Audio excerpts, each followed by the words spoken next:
And if they would please stand, and if we could hold our applause until all of them are standing, please. Emily Rock, senior three-sport athlete and president of the varsity club. Melissa Mayo, senior three-sport athlete, vice president of the varsity club, member of the NHS, and a class officer.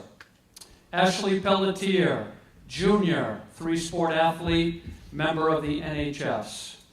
Kaylee McGuire, sophomore, three-sport athlete. Brock Gibbons, sophomore, three-sport athlete. Colby Chadwick, senior, three-sport athlete. Logan Buchanan, senior, participates in football. Jackson Libby, sophomore, participates in football and basketball. Jacoby True, freshman, three-sport athlete. Chris Karen, sophomore, three-sport athlete. Bella Smith, unfortunately, got banged up in her game today, but she was planning on being here. I'd like to recognize her. She is a sophomore and three-sport athlete.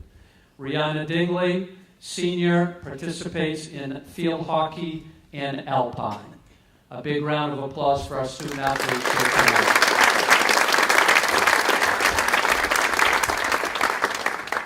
I would like to personally congratulate all of our honorees here tonight. It has been my absolute pleasure to get to know each and every one of you better, either through conversing or reading over information that we have been able to track down. It is an honor to be with you on this special day. The inductees with us this evening possess resumes that are extensive and impressive. The class of 2022 Hall of Fame inductees may have been diverse in the sports that they played, the era they competed in, the hobbies they enjoyed, or the accolades they collected along the way. However, they also have commonalities that should be noted. They were driven academically as well as athletically. Every inductee being honored here tonight was quick to praise teammates, coaches, and their loyal supporters.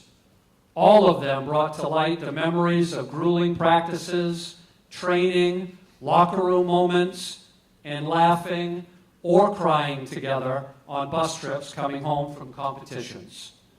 Especially for our student athletes that are here with us tonight, the lesson that can be learned is most often it is the journey years from now that will be remembered and not the destination achieved during any particular season. Our inductees were all highly successful on and off the field of competition and have enjoyed continued success in their adult life.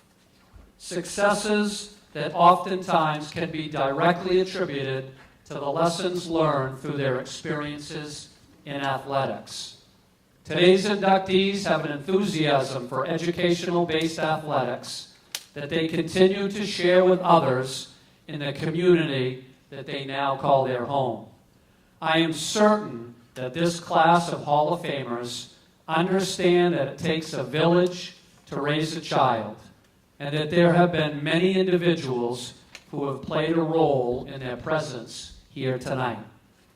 It is my honor and privilege to play a small part in today's ceremony that pays tribute to a special group of Laker legends. Congratulations to our honorees here this evening.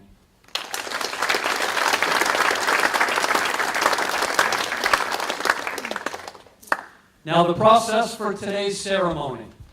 I will introduce each presenter, who will be escorted across the stage to the podium, where they will introduce an inductee. When the presenter is finished, they will present the inductee with an award that is symbolic of their induction and remain on stage in the chair to my right here on the stage. Once the inductee has given their acceptance speech, both presenter and the inductee will be escorted off the stage by one of our student athletes. With that said, let's get this show on the road.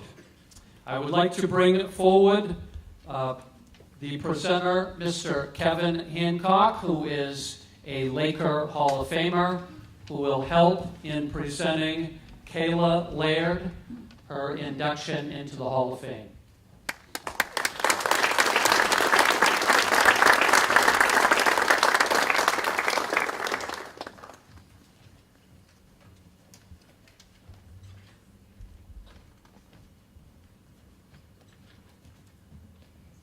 I will also be honored to be assisting with Kevin.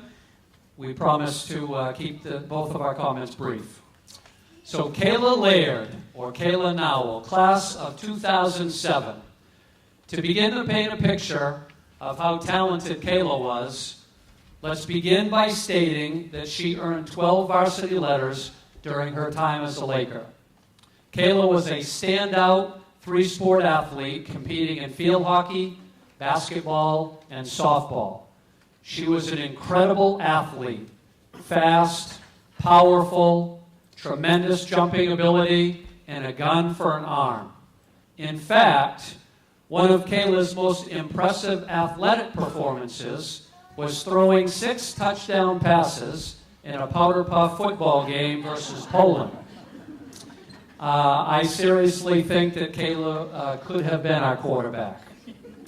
Kayla excelled in all 3 sports that she played.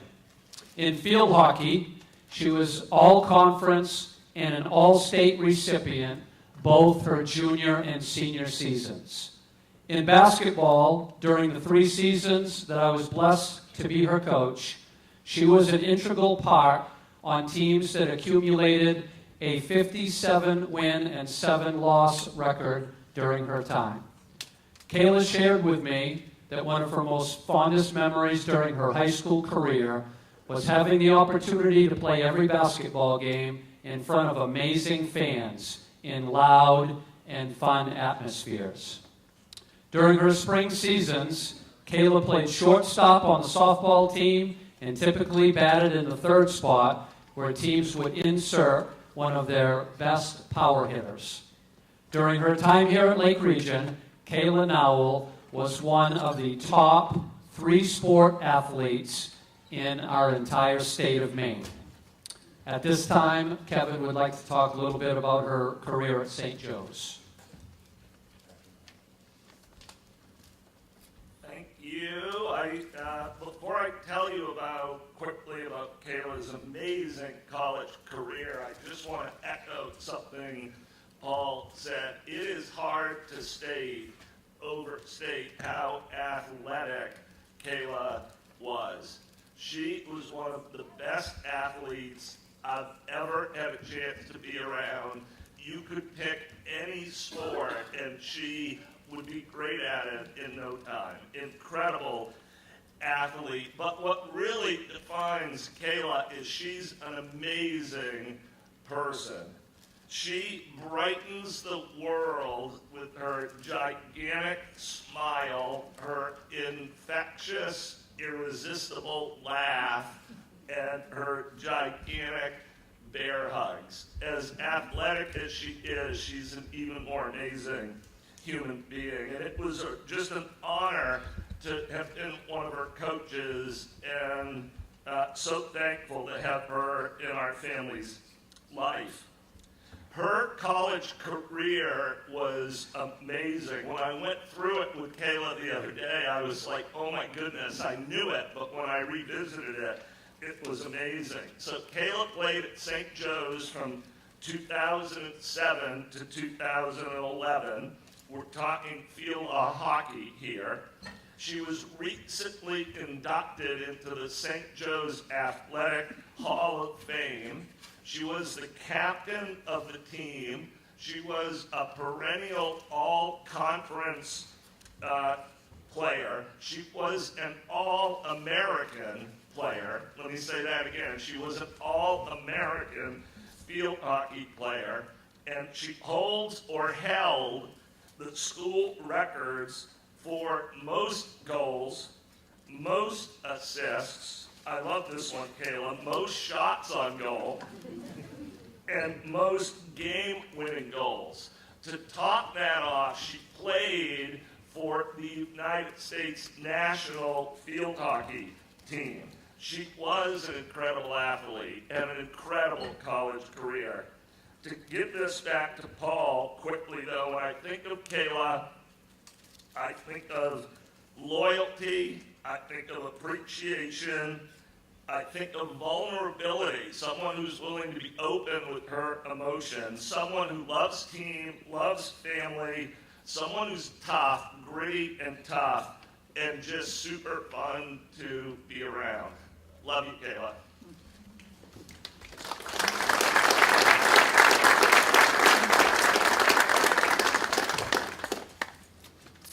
Kayla currently resides in Harrison with her husband Josh, daughters Emma, who is 12, and Anna, who is 9, and their 3-year-old son Cody. And if Kayla's family could just please stand to be recognized.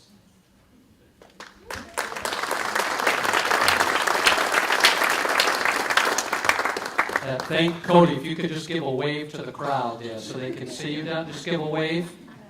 Okay, not there yet. The Laird family loves everything about the outdoors, especially boating, snowmobiling, and ice fishing. Please help us congratulate Kayla Laird on her induction in the class of 2022 Lake Region Hall of Fame. Congratulations, Kayla.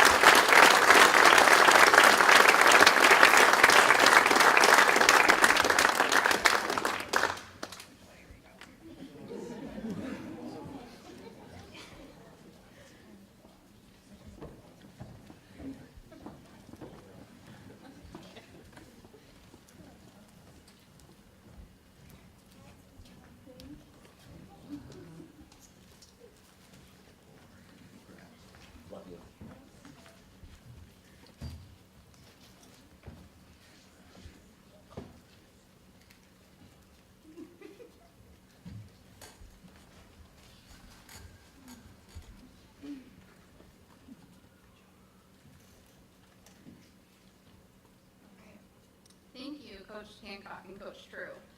It is a true honor to be inducted into our Hall of Fame, and even better to be inducted with my childhood best friend, Kim. Congratulations to all the inductees tonight. I firmly believe that my time here at Lake Region has shaped me into the woman that I am today.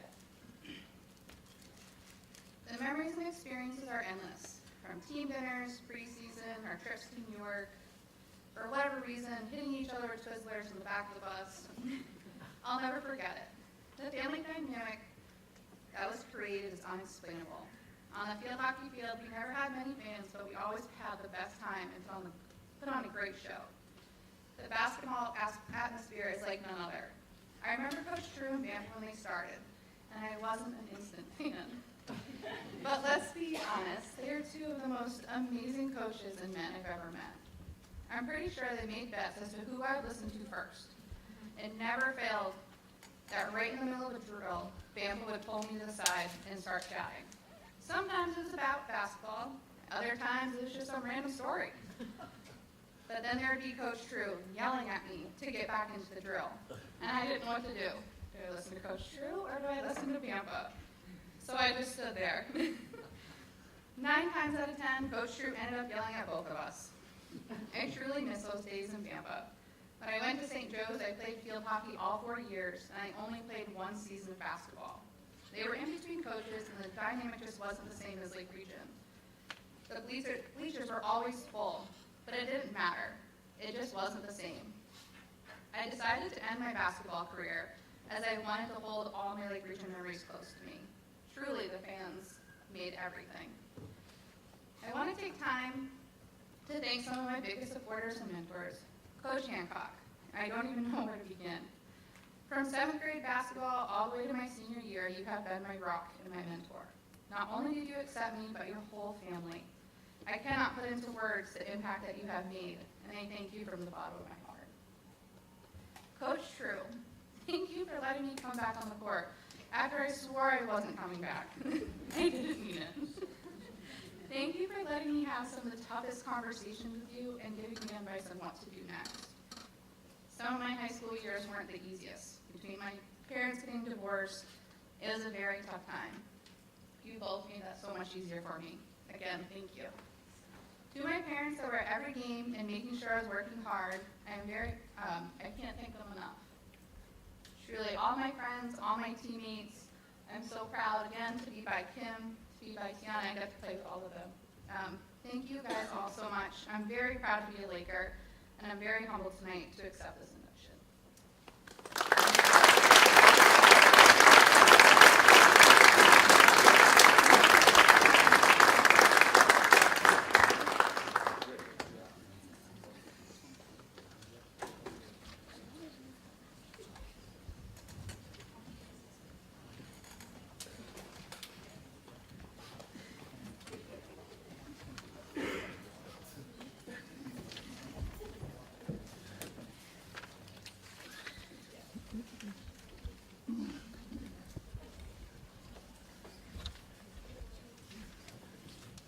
Thank you, Kayla. Next, once again, I'd like to bring to the podium Mr. Kevin Hancock, who is going to be inducting Tiana Jo Carter, class of 2014.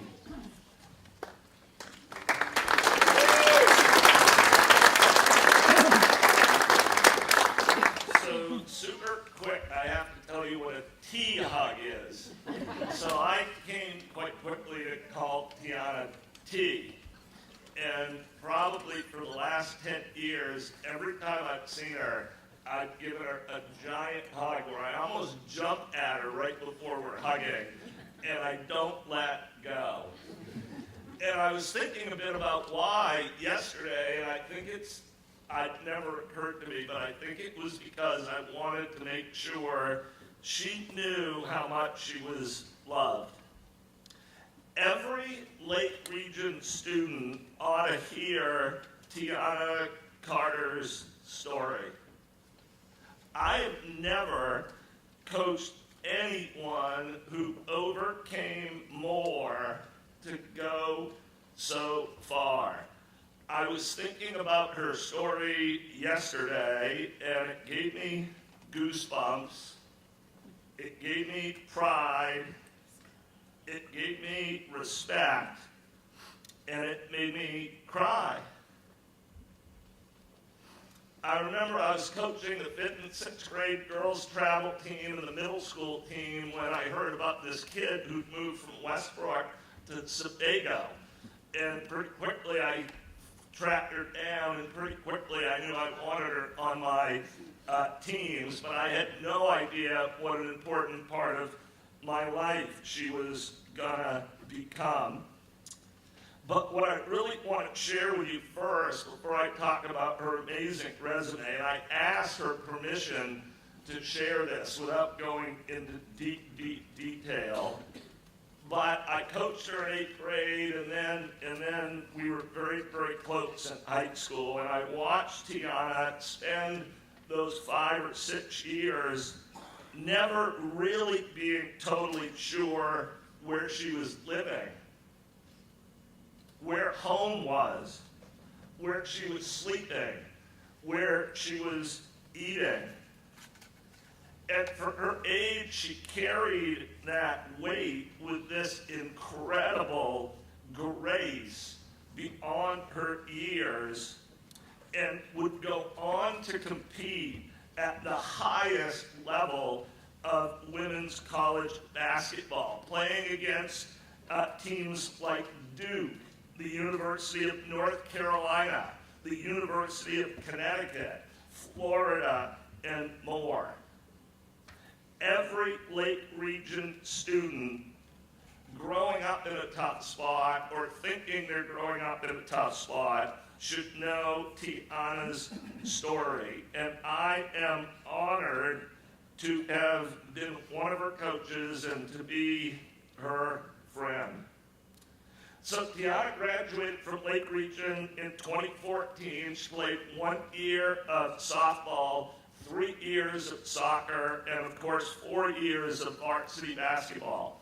She was a 4-year starter From her sophomore year on, her teams won 3 consecutive Western Maine titles, played in 3 consecutive state finals. At her senior year, won the state title.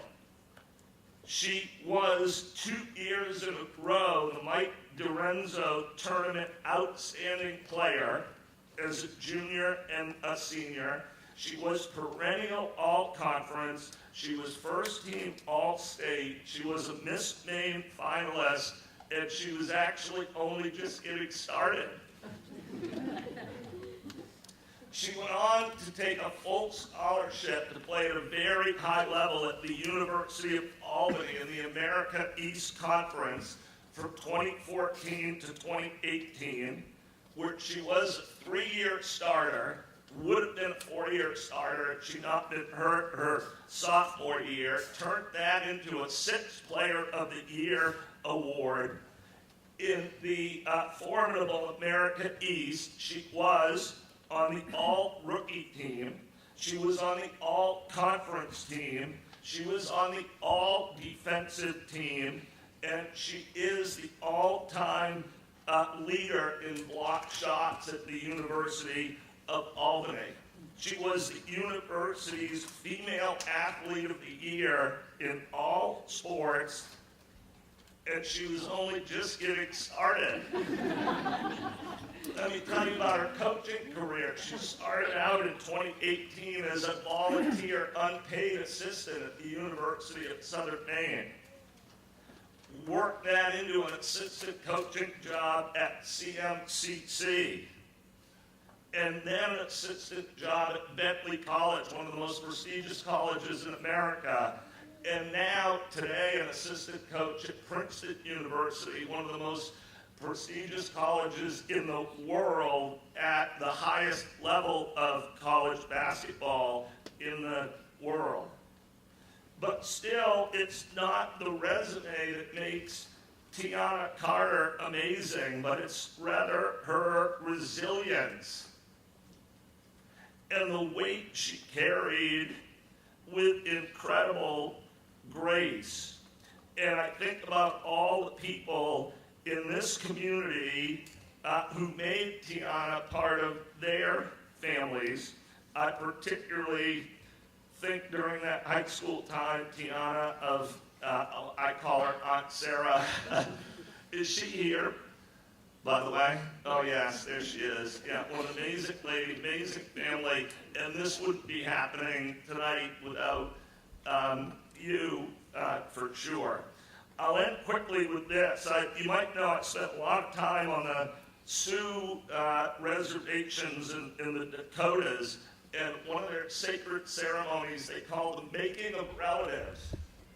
And in Sioux culture, there are 2 ways you can be family. You can be born into a family, or you can be made family in ceremony. And I just remember one night, Tiana sitting in our driveway, and I said to you, you know, there are lots of really difficult things that come with your situation, but there are a couple of blessings. One is you belong to the whole community. And then I pointed to my front door, and I said, you see that?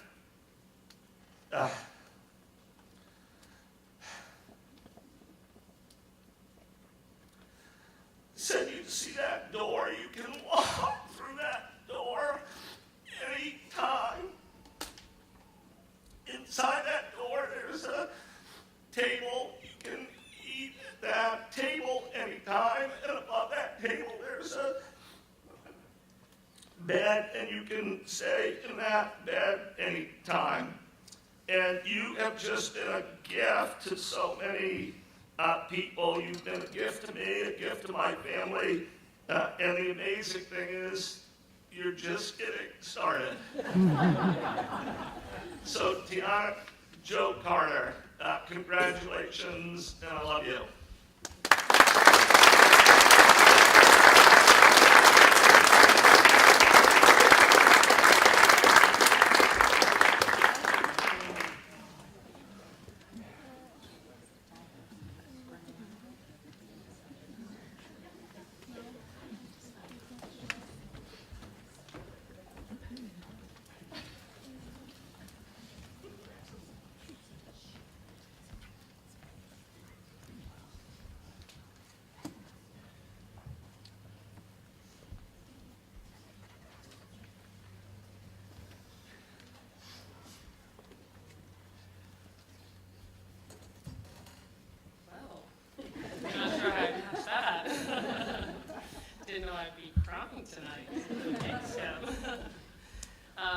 first of all, I just want to say thank you, Kev, for your nice, very kind words.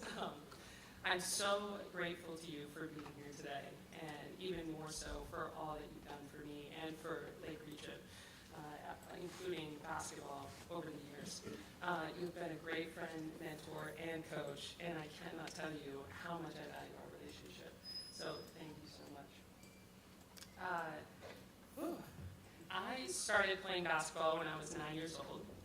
The sport has been a huge part of my life for almost 2 decades now. It taught me discipline, dedication, teamwork, and sportsmanship. But more importantly, it's brought so many friends, role models, coaches, and teammates into my life. It's brought me community. There is a common and somewhat cheesy saying, but it's one I've always believed in, and it takes a village. And over the years, I've been so blessed to have become part of the best village. The Lake Region community is unlike any other. I have such fond memories of my time playing for the Lakers because of them. Whether it was walking into the Nut House on a Tuesday night in December for a regular season game, seeing a sea of cheering fans in blue and gold during a playoff game at the Civic Center, or running into someone at the grocery store who was asked how our teammates showed. I've always felt grateful to be a part of a community who is so supportive and invested in their school, their students, and their teams. And at the end of the day, there is nothing like being a Laker. Outside of Lake Region, I've been lucky to find community in many other places. Through my years playing at UAlbany, the countless hours playing AAU basketball, my time as a graduate assistant at Bentley University, through coaching at Central Maine Community College, and now as a coach at Princeton University. And of course, through my family and friends, who were there before basketball became a huge part of my life, and whose love and support continue to be the most important thing to me as I grow older. I especially want to thank all of those who are here to support me tonight, those who couldn't make it, and I want to take a moment to recognize those who are no longer with us, but who have had a profound impact on my life.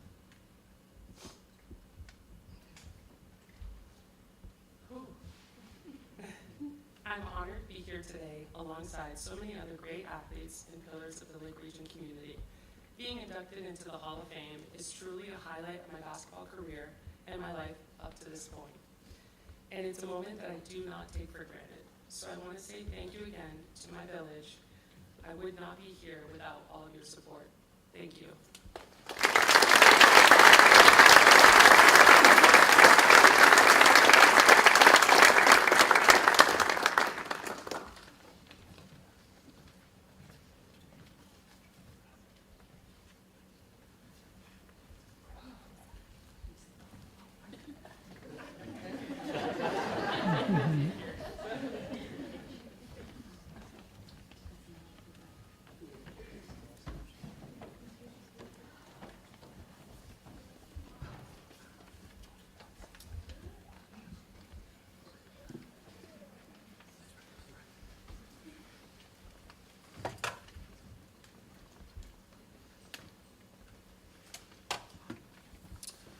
Our next presenter that I would like to bring forward, who will be inducting Coach Dan Doors, will be presenter Kurt Peterson.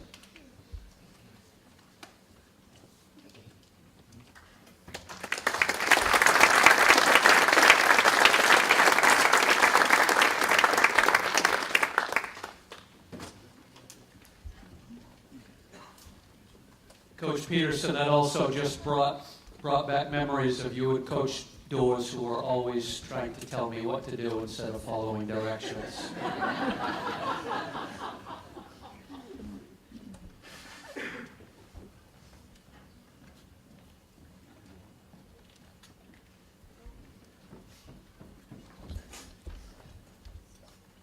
Boy, tough acts to follow. And my recipient told me that. He said, you know, Coach, it's a pretty tough act to follow. I'll give it my best shot.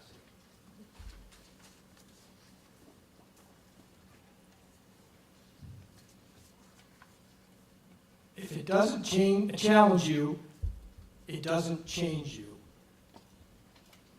Don't pray for success, train for success. They're just as tired as you are. Good evening. First of all, I'd like to congratulate all the new inductees tonight. What an awesome, great honor. I'd also like to thank Paul True and the Hall of Fame committee for selecting Coach Doors. Sorry.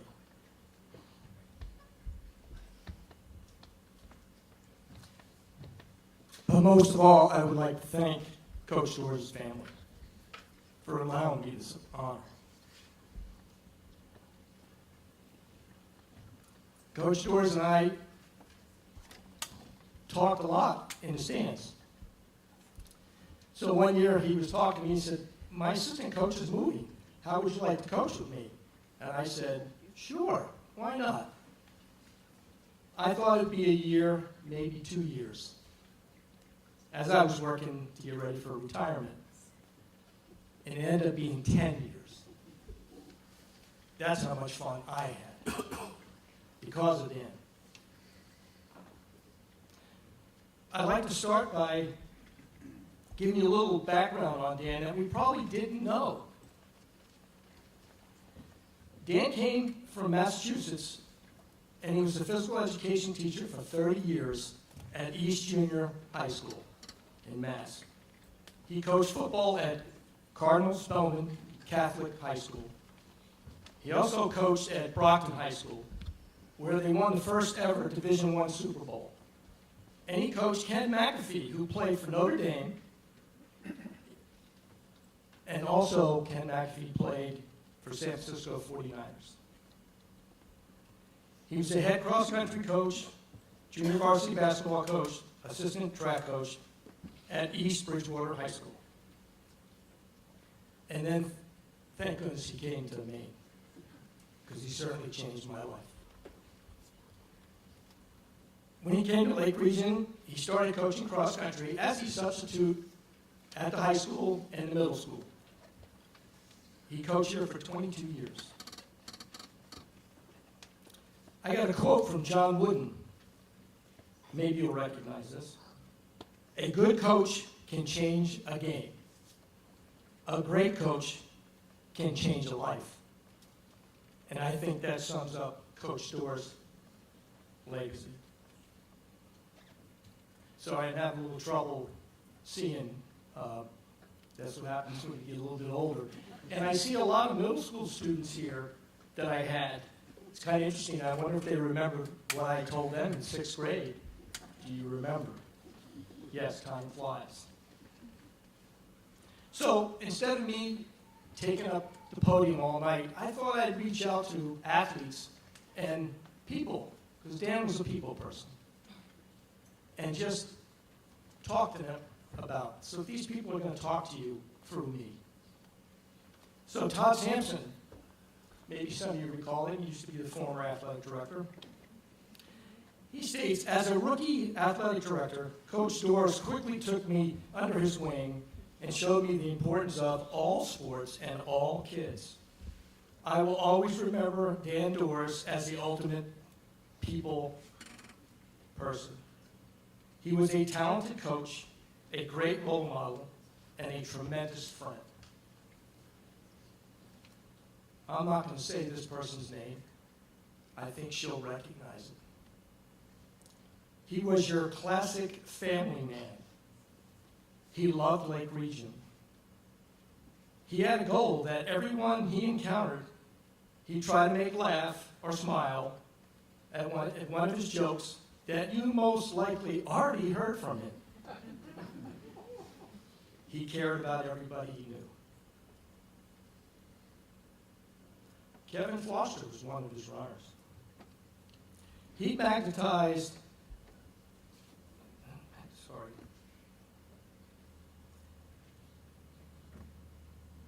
I'm getting shorter, that's why I keep moving that down. He had attracted so many people to run. Everyone loved his positive, fun personality. People joined the team just to be around him. He instilled important life lessons about dedication, perseverance, and sportsmanship. He was basically a grandfather to multiple generations of Lake Region students. He had fantastic advice. Most of it was very simple. During races, he would offer, "Get going," or "Don't wait." But my personal favorite was his mandarin of the team and something that he guided me through my life. You get out of it what you put into it. Some more recent players, or runners, Tim Moore. Coach Stores always cared so much about everybody. It wasn't about winning or losing. It was about having fun, improving, and teamwork. And then Hannah Chadwick, which I put them together. I think they just got married. Coach Stores was someone that would always brighten my day by saying words of wisdom or saying something fun. He always knew what to say. Miles Bartlett.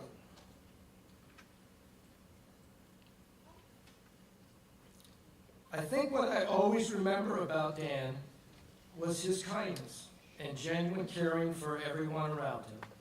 He always had a smile, he was always cracking jokes, and he was always made someone around him feel welcome and a part of a team, even if they were not part of the team, even if they were the other team. He also watched out for us like we were his own kids. He would ask us about school and make sure we were keeping up our grades. He remembered people that he hadn't seen in decades, even if they were from other schools.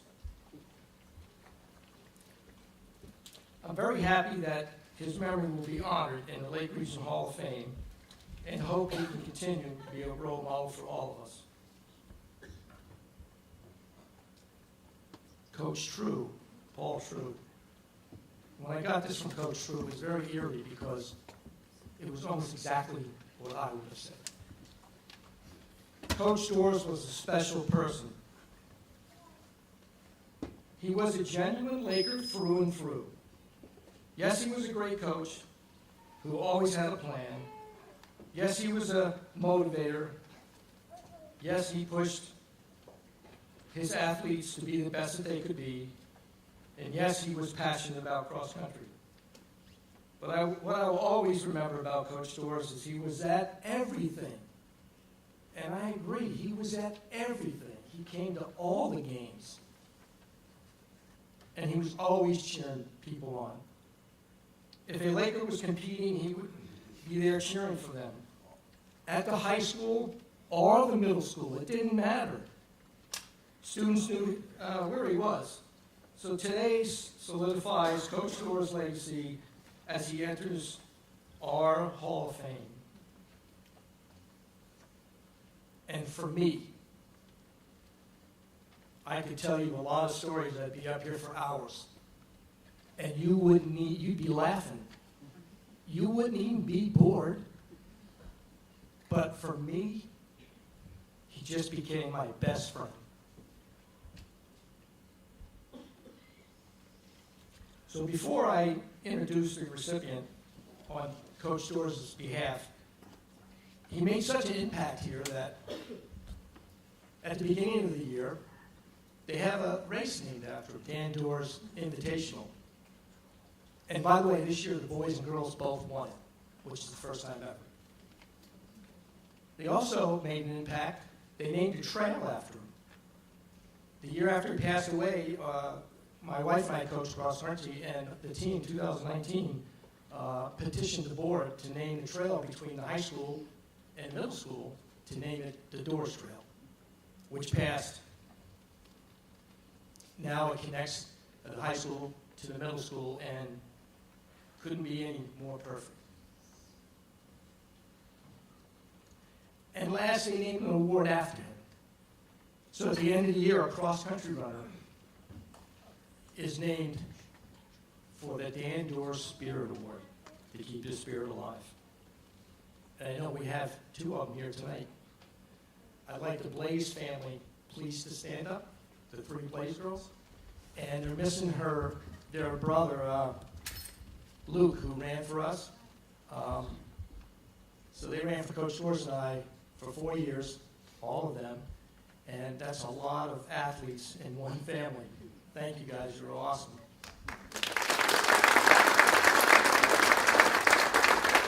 By the way, you were the Dan Dorr Spirit Award winner, right? Yeah. So it gives me great pleasure to introduce the first recipient of the Dan Dorr Spirit Award. The granddaughter of Coach Storrs will accept the induction to the Lake Region Hall of Fame for her grandfather, Sam DeSouza.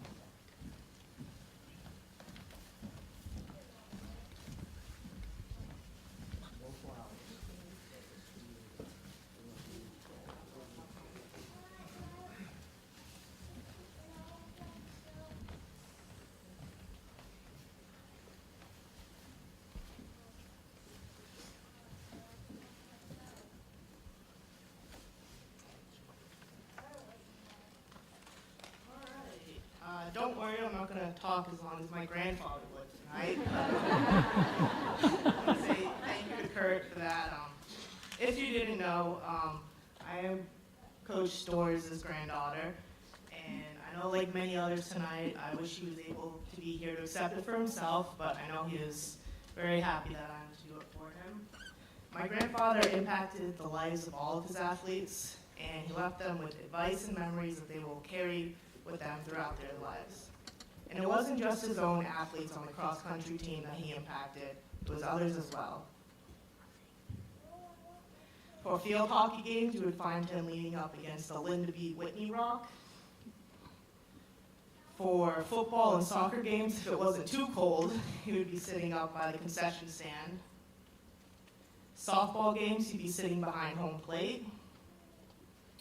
And he might have been a little biased with track and field when I was on the team, but he would always try to go to all the indoor and outdoor meets, whether they were local or a little bit further away.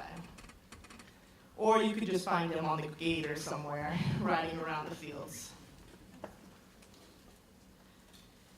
And I couldn't forget about the basketball games. For anyone that went to them, you know he'd be the first face you'd see when you walked in the gym, sitting on the same seat every game. Second row, right there. Always say hi to current students or former ones, or even their family members. He would talk your ear off while you tried to get to your seat, but it was always a nice chat, and I'd always be sitting there like, come on, let them go.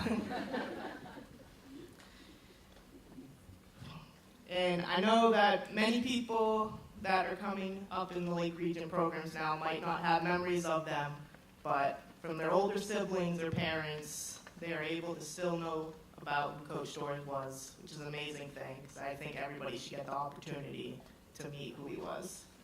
I want to say thank you for everyone that came here tonight, and anyone who has memories of him that they still hold. It's greatly appreciated. Thank you.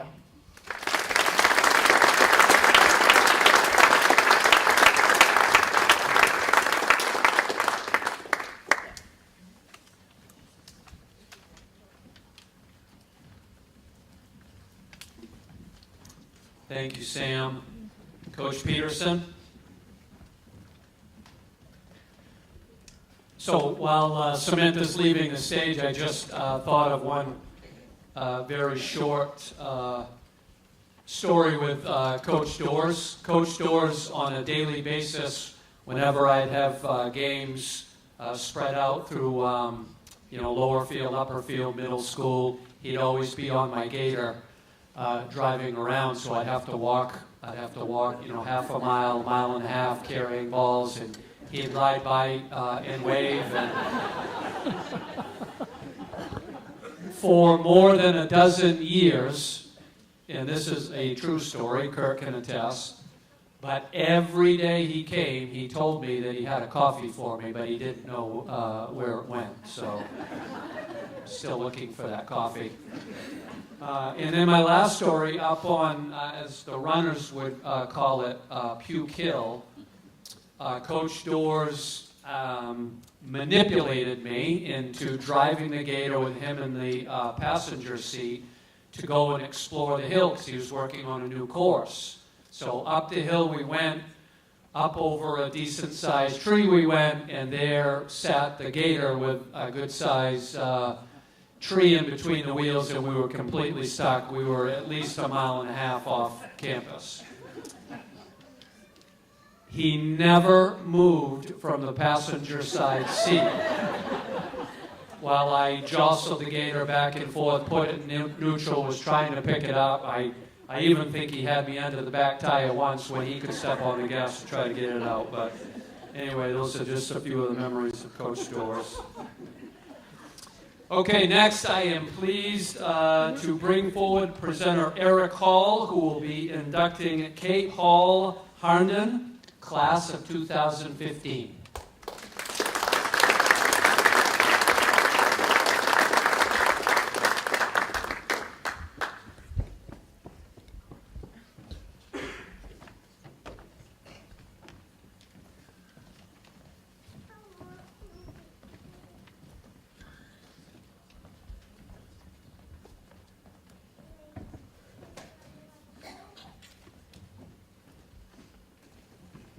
Good evening. I want to thank the committee for inducting Kate into the Lake Region Sports Hall of Fame. It's a terrific honor. And I want to just mention that, unfortunately, Kate had a prior commitment from one of her sponsors, Insulet Company, and could not be here. But I'm told she sent a video that you'll see after I finish. I want to offer congratulations to the other inductees, and it's well-deserved, and I know it was hard-earned. Kate is 25 years old, married to her high school sweetheart, Tyler Harnden, and they live in Buxton. Kate is a professional track and field athlete, living out her dream.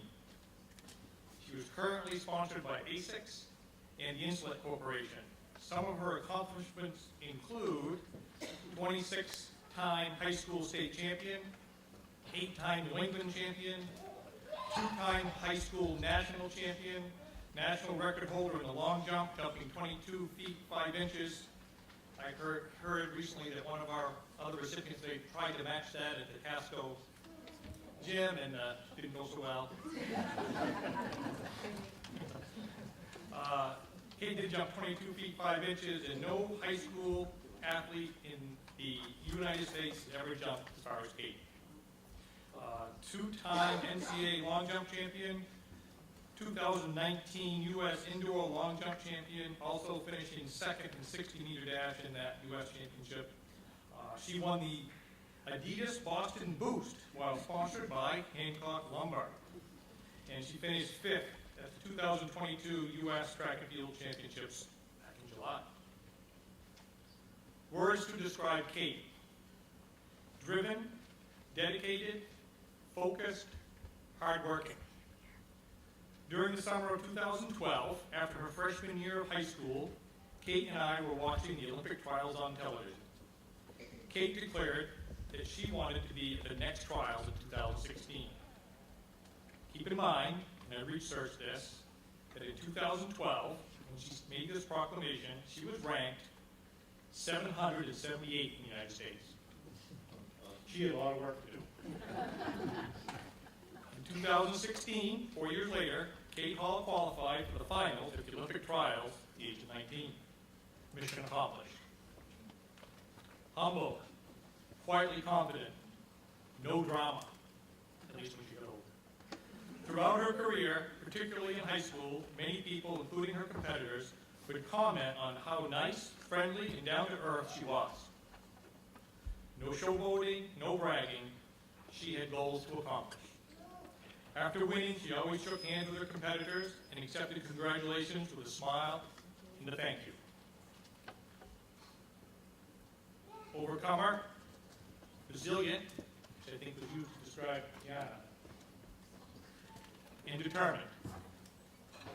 At age 10, Kate viewed herself as a basketball player and a soccer player. she was introduced to track and field at the summer track and field program in Poland. Kate was instantly hooked on the combination of the team and individual aspects of the sport. On October 13th of that same year, Kate was diagnosed with type 1 diabetes. While in the emergency room with a blood sugar over 500, she announced to her upset parents that she would be fine, and she would give herself her first injection of insulin, which she did. After spending 2 nights at the Barbara Bush Center and seeing other children battling cancer and various other serious diseases, she told her mom that she didn't have it so bad after all. With type 1 diabetes, there is no cure yet. It's a roller coaster of blood sugar going high and then low and high and then low, always chasing. At the time, constant finger practice. 24/7 management of diabetes for a lifetime. Fear of going to sleep and not waking up, ever. With the help of technology, diabetes management has come a long way. Kate currently wears 2 devices she changes every 3 days or so. These devices help keep her blood sugars in a manageable range while rarely having to prick her fingers. Even with the latest technology, Kate enters every competition at a disadvantage because stress and adrenaline affect your blood sugars and needs to be managed. Kate travels the country speaking at conferences and camps regarding type 1 diabetes management. She encourages other diabetics that they don't have to let type 1 diabetes control them. Kate and Tyler established the DiaStrong Foundation to raise support and awareness for other type 1 diabetics. Yesterday was her 15-year anniversary of being diagnosed with type 1 diabetes. She called it her Diaversary. Diaversary. A month after her type 1 diabetes diagnosis, she was diagnosed with celiac disease. But for Kate, it was just another lifelong hurdle to overcome. Kate spent her first year of college at Iowa State University. While she liked the university, the coaching wasn't as promised. She asked her coach to release her from her athletic scholarship, which she reluctantly did. The next year, while at University of Georgia, she won consecutive NCAA championships. Kate's ultimate goal has always been to be an Olympian. 1 year prior to graduation from college, she left UGA to focus on her training for the 2020 Olympic trials. She was in tip-top form and had been jumping consistently in the 22s. And then COVID happened. Season canceled, Olympics delayed to 2021. Kate continued training, focused on the Olympic trials 1 year away. 1 week prior to her first competition of 2021, she fell while training and tore her ACL. We were all devastated. It's been over 1.5 years since the injury, and Kate has battled back to nearly 100%. In fact, she placed 5th at the U.S. Championships in July, and 6 weeks ago, she competed in a Diamond League meet in Belgium and experienced no pain or discomfort from competing. It's not surprising that Kate is optimistic regarding the future. She expects to be back at full strength and is laser focused on the 2024 Olympics in Paris. So please help me to welcome Kate into the Laker Hall of Fame.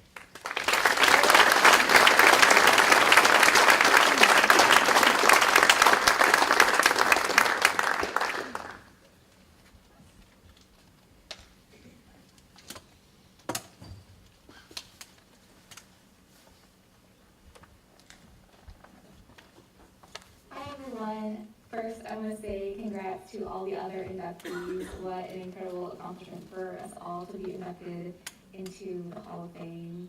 I also want to say that I'm sorry that I couldn't be here tonight. Unfortunately, I had another commitment that I could change.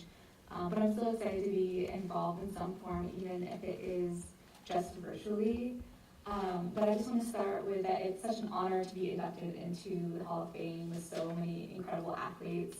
I remember back when I was in high school, just walking in to Lake Region and seeing all the faces on the walls for who was in the Hall of Fame. And I always thought, oh, it'd be so cool to be on there someday. And it's so cool that now it's going to become a reality. I just want to talk a little bit about a few of my memories from my time at Lake Region. I don't really want to focus on all my individual accomplishments. I kind of wanted to just talk about some of my memories as a team, just with coaches and teammates. I think my first memory was when I was a sophomore, our relay team won the state championship. It was such an amazing memory because we had worked really hard and we weren't sure if we were going to pull it off. And I think there was a lot of people that didn't expect Lake Region to win the state title in the relay. And that was just such a fun race and such a really good memory of my time there. Another really good memory that I have is when the girls team came in second at the state championships as a team back when I was a sophomore. And that was really cool because there was only just a few of us and we were able to come second in the entire state. And I think it's funny because then I went on to the University of Georgia, and Georgia won the first ever team title at the NCAA championships with only just a few girls, and I think it was mostly field events. There was only just a few of us there. So I think it's really funny that I had that experience at Lake Region with my teammates, and then I went on to Georgia and had another similar experience to that. And then another memory I want to share, my last one, is with actually Coach Snow. Also when I was a sophomore, I remember I was at Freiburg running the 100, and it was right around the time I started to start running really fast and started to kind of get recognized a little bit more. And I had run the 100, and the timers had either missed it or they were way off in their timing. And I was just devastated because I knew it was like my fastest race I've ever run to date. And they missed it. And I was so upset. And I remember going up to Coach Snow, and he said, "Oh, I actually had timed it.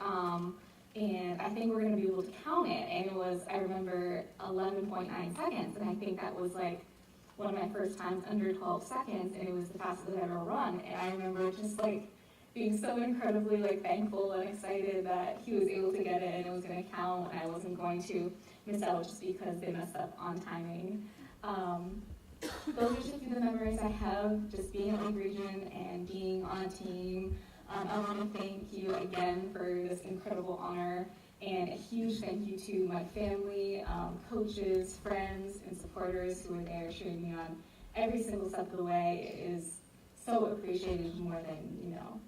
I hope everyone has an incredible night. Again, I'm sorry I couldn't be there, but I hope you guys have so much fun tonight. See you later.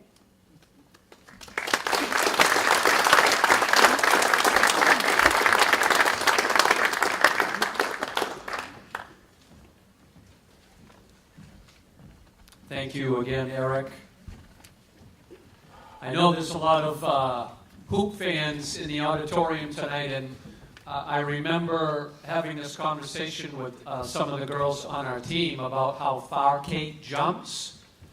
And so if you're standing on a basketball court, and if you think of jumping from the baseline and then landing 2 feet beyond the three-point arc, it's a little bit crazy to even think about.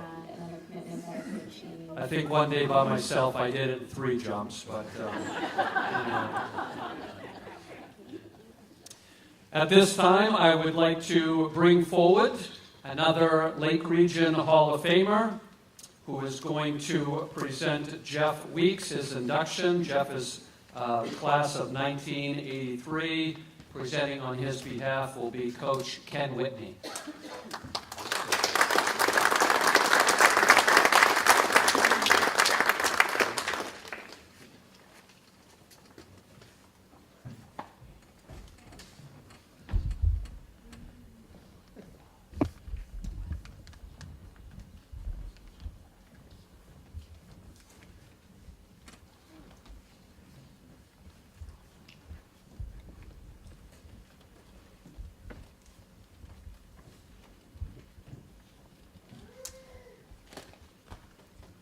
Boy, it sure is great to get back to Lake Region High School and see all the young kids' faces. It does great things for an old-timer like me. I was asked to put together some thoughts about Jeffrey L. Weeks. And first I wanted to thank Paul True for putting this thing together. Every business, every school, every team, every committee, like our Hall of Fame committee, needs a catalyst.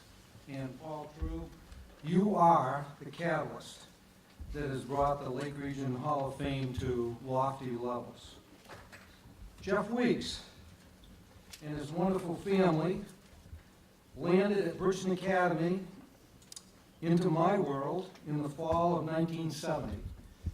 Jeff and his two brothers, Scott and Michael, owned the Birchton Academy campus. Plush green playing fields, open gymnasium with plenty of basketballs bouncing, and free food at the cafeteria, which made a big difference to the Weeks brothers. At Birchton Academy, as a postgrad, Jeff was a member of both the soccer and basketball teams and received the one school sportsmanship award at graduation time. He continued his academic and athletic success at the University of Maine Farmington, where he was captain of the basketball team his senior year. This accomplishment means quite a bit.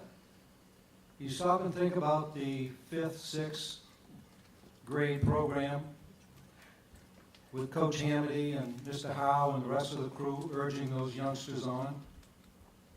Then he's got to fight his way up through 7th and 8th grade to make the teams. Plays freshman basketball at the high school. Coach Whitney ignores him because he's only a freshman. Sophomore year, plays JV. Then his junior year, he sneaks up on the varsity and starts to amount to something. Jeff, with his enthusiasm for the game, ended up as captain of the University of Maine Farmington team. Quite an accomplishment. He just kept improving all the way. Put in a year at Birchton Academy and got to be bigger and stronger and impressed Coach McPhee and the rest of the coaches up at the University of Maine Farmington.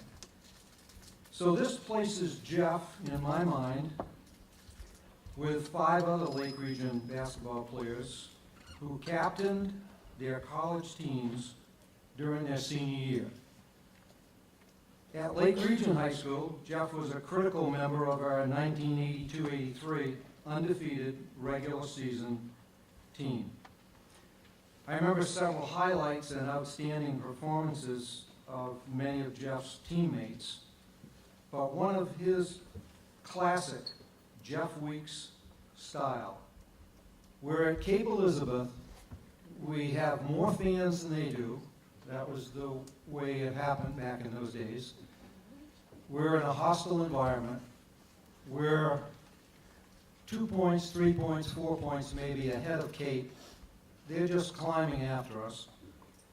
We decide to run a clear out, which was called open for one of our players who we depended on when we needed a basket. So we call a clear out for Jeff. We run the thing 3 times. It's the 4 or 5 minutes to go in the game. It's time to slow the game down, and the clock is the only thing that's going to beat us now. So the first time Jeff lines up his guy on the right-hand side of the court, easiest possible place we can put him to score a basket. Typical head fake, drives right. The kid makes a great defensive play, knocks the ball out of bounds. Okay. We talked 10 or 12 seconds off the clock, critical time. We run it again. He drives to the basket. The defense knocks the ball out of bounds this time. And we get the ball out, take our time setting it up, knock another 12 to 15 seconds off the clock. Third time, what are we going to do? We're going right back to Jeff Weeks. We run the open for Jeff again. He drives to the basket. He gets whacked by his defensive player who refuses to let him make a layup. Jeff carries him in because he's a senior. Physically, he was able to lift up and make the layup, and get fouled. End of the game. Legendary coach Leroy Rand meets me at half court, shakes hands. He's wired now. It was his home court, and it was a close game. And he looked at me and said, "Kenny, did you realize your team didn't miss a field goal the entire fourth quarter?" That was a great compliment coming from Leroy. Jeff Weeks, coachability, intensity, leadership by example. If you can become a college captain and get chosen by your players in college after surviving for 4 years and staying on the team, you've done a great deal. Humility, caring more for his team than himself.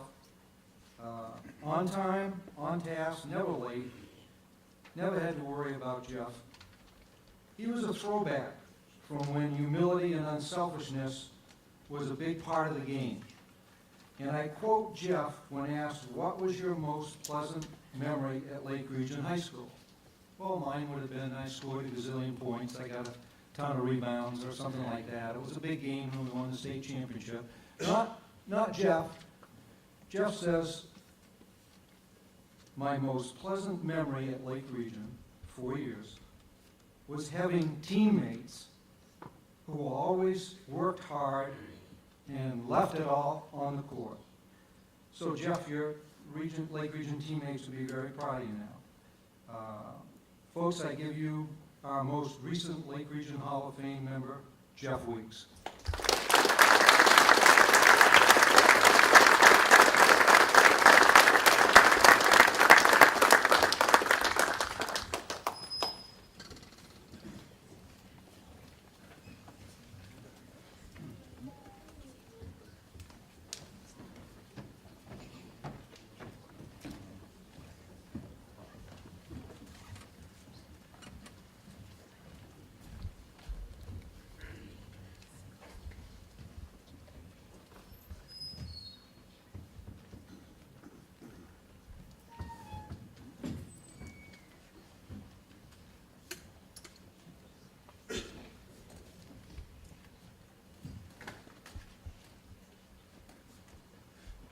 It's quite an honor. I feel like an old guy too, looking at the program there in the last years. Mark's not too far behind me. But it's pretty amazing. I was pretty astonished when I got the letter in the mail from Coach Drew. But just a little bit about me. I don't know if they said that I traveled up here from the south now. Really not in Laker country, but the drive up here this afternoon was beautiful from Raymond. Coming through Naples, the causeway was pretty cool. I was kind of reminiscent as I was sitting here listening to everybody, and Paul said it was a dress-up affair, so I got the monkey suit out. And I think the last time I probably had dressed up like this in this area was when I was teaching upstairs in a math classroom after I graduated from Farmington. Thank you.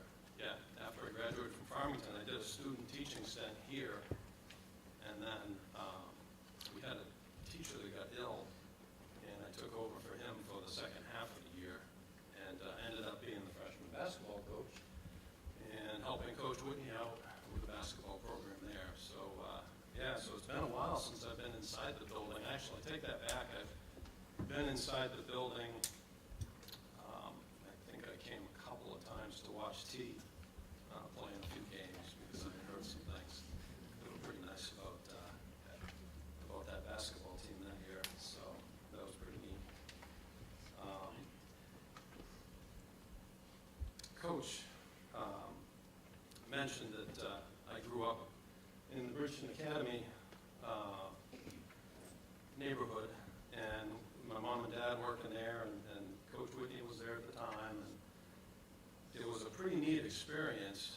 I was pretty much a gym rat, starting at a real young age, and I probably would still be a gym rat if I could get into the gyms nowadays. They're harder to get into, it seems, today. but Coach Whitney was coaching the Bridgeton Academy basketball team at the time, and then my dad got involved, and I think he was assistant coaching you.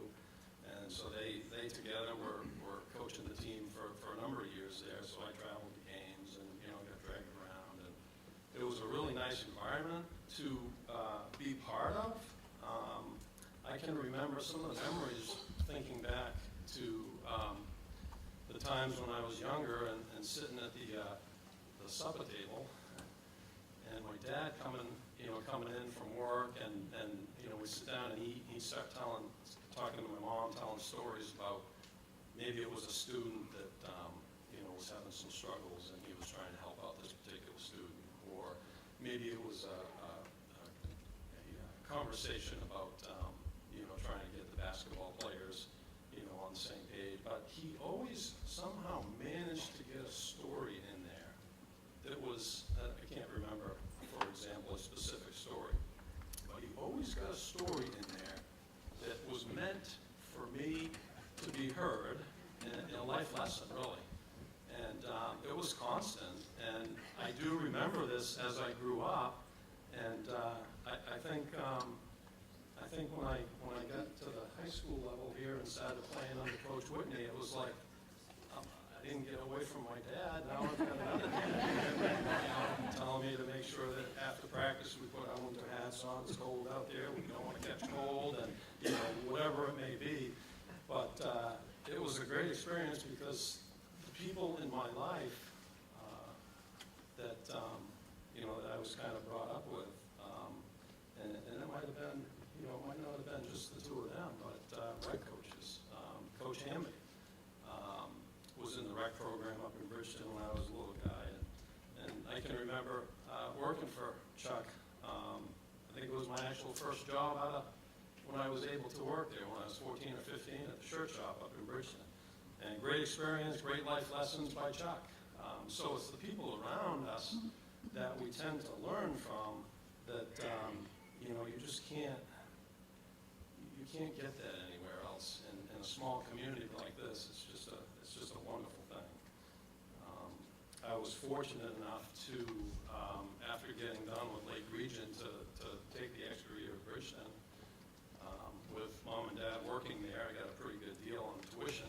So the extra year for me made a big difference because I matured another year, mentally and physically, and playing, some of the competition that we played at, different schools at Bridgeton. We had some college coaches watching us, and like Coach Whitney said, Coach McPhee kind of took a liking to me, and I ended up going there, long story short, and played at Farmington for 4 years, which was a great experience, great coach, great teammates, wonderful experience. And then one of the best things happened to me at the farm. I was meeting my wife, Kim. She's not here today because she teaches, and she had a bunch of kids that were not too healthy Thursday and Friday, and then she woke up this morning not feeling the best, so she didn't dare to bring something in here to this crowd, and we didn't want to be the ones that started an outbreak here. So she stayed home, and can't blame that on the Weekses, so if anything happens today.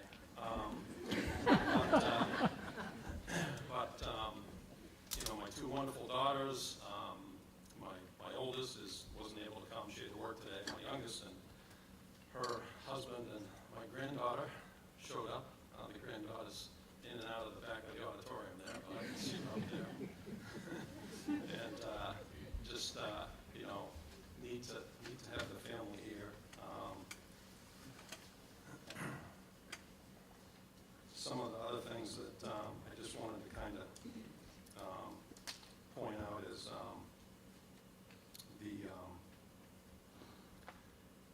you think about over the years of again, everybody that impacts you and kind of makes you who you are. And sometimes we as parents, we try to get our kids to maybe follow the same steps as what we did as kids, and maybe try to obviously give them a better life.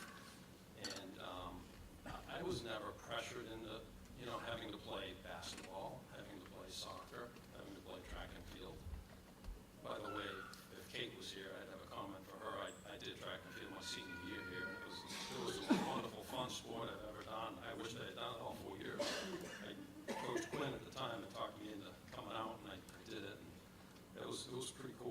but we never, I never got forced into trying to play certain sports. And when I was raising my kids, yeah, of course I'd like to see my two girls play basketball because that was my game. And they played in the youth rec. I coached rec basketball in Raymond for a number of years until they got kind of through the program. And then they got a little bit older and started developing into young ladies and decided that basketball wasn't for them. And I think boys was more important at the time. So, it kind of happens. But going through life, again, having the teachers, the coaches around you, supporting you, your friends, your teammates, I couldn't have asked for a better experience growing up. And I think one of the more important persons in my life to allow me to be at this point that I'm at in my life is my dad, who's not with us. He passed back in 2016, for those of you that did not know. And again, just the life lessons, everything that I learned from him is just I don't know where I'd be if I didn't have a dad like that. So I think a lot of credit goes to him and again, the people and everybody around me. I appreciate it very much, Paul and Coach Whitney. And I don't know who nominated me, but I don't know if it was Coach Witt or somebody else or a group, but I do appreciate that and just didn't expect it and very, very honored. So, and again, congratulations to everybody else that is also inducted tonight. Thank you.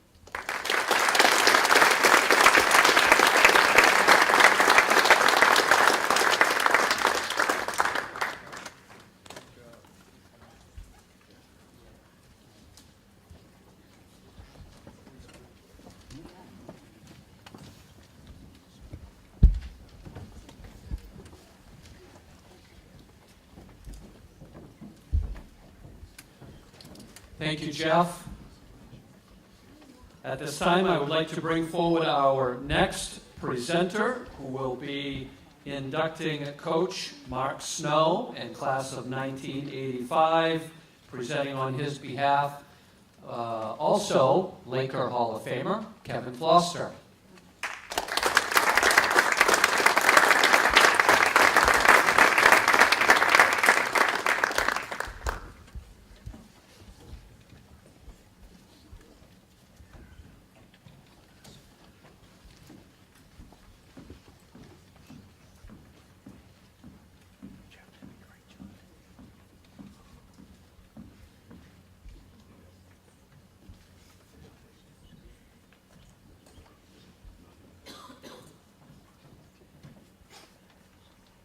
I'm honored to be here tonight to introduce my coach, mentor, and friend, Mark Snow, as the 2022 inductee of the Lake Region High School Hall of Fame. Coach Snow was born and raised in Sebago and graduated from Lake Region in 1985. It was here that Coach Snow's lifelong passion for running was born. He competed in cross-country and outdoor track all 4 years and was an inaugural member of the school's first indoor track team. A consistent scorer, his outdoor track and field team won the conference championship and placed third at states his senior year. He set the school record as a member of the 4x800 meter relay team, which held for 20 years before he coached another team to break it. He also set the school record in the 45-yard hurdles, which is great because that event isn't run anymore, so he doesn't have to worry about anyone ever breaking it. Coach Snow went on to letter for 12 seasons at the University of Maine, running indoor track, outdoor track, and cross-country all 4 years. He co-captained the Black Bears cross-country squads his junior and senior year, and was a key contributor in many track disciplines. An accomplished road racer, Coach Snow has competed in over 200 road races, including 3 Boston Marathons. He keeps incredibly detailed records, and told me that his lifelong mileage currently sits at 43,065 miles, which is pretty incredible. At this point, I think that means he's due for a tire rotation and a coolant flush, but I think he's got a lot of good miles left on him. And many of you may not know this, but well after college, Coach Snow went to the 1996 Olympics in Atlanta and had a great time watching many of the track and field events that took place. Coach Snow began his long coaching career in 1990. He had stints at Granby Gloucester, Lake Region, and St. Dom's before permanently coming back to Lake Region where he's coached outdoor track and field since 2000, the indoor track and field team since 2011, and the middle school cross-country teams for the past 2 seasons. With Coach Snow at the helm, Laker teams and individual athletes have enjoyed an incredible amount of success. He helps get the boys outdoor team to a 3rd place finish at the state meet in 2005, and the girls outdoor team to a 2nd place finish in 2013. 25 of the 38 outdoor track and field school records have been broken under Coach Snow, as well as 12 of the 21 girls indoor track and field records. Now, I'm not a math teacher like Coach Snow, but that seems like a pretty high percentage to me. He's coached numerous state champions and guided countless athletes to top finishes at conference, regional, and state meets. He was named Lake Region's Coach of the Year in 2005 and 2011. Coach Snow has also been involved in youth sports, coaching his children's soccer and basketball teams. In 2005, he started a summer youth track camp, introducing kids to the sport of track and field and helping them to gain an appreciation for overall physical fitness. On a personal level, I was lucky to compete for Coach Snow from 2003 to 2006 and witness firsthand his talents and abilities as a coach.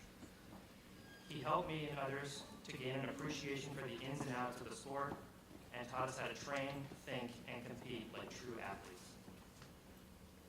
Coach Snow has all the key ingredients of an exceptional track and field coach. He's incredibly knowledgeable and passionate about the sport and transfers that knowledge and passion to others with ease. He knows how to develop and implement training programs that prepare his athletes to reach their full potential. He works with everyone to set goals for the season and then charts out a path to achieve those goals. He helps people to mentally prepare for competition and gives them the tools they need to execute a perfect race, jump, or throw. He listens to his athletes and cares deeply about their success.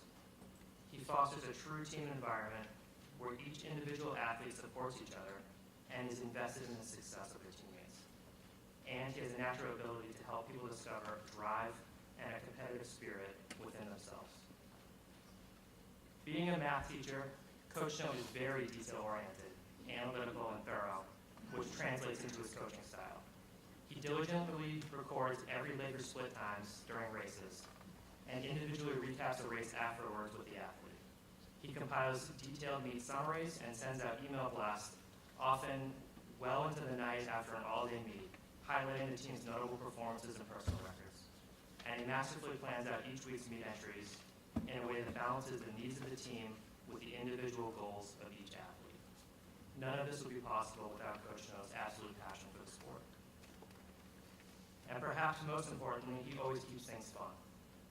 A few examples are the beard shaving competition, where if the team scored a certain amount of points, the coaches had to shave off their beards, which I'm happy to say we won. The speeding tickets he handed out to athletes after particularly fast races, and the epic games of ultimate frisbee on easy days that we took way too seriously. Coach Snow always builds morale and motivates athletes in a way that's true to his personality. Overall, Coach Snow was the type of person that gave you confidence. When you stepped up to the starting line, you always knew you had the physical and mental preparation to succeed. He may have started out as my coach, but we've kept in close contact over the years, and I'm proud to now call him my friend. Coach Snow is the perfect ambassador for our sport and our school, and this honor is very befitting his years of dedication and success. Without further ado, please join me in welcoming Mark Snow, Lake Region High School Hall of Fame inductee, class of 2022.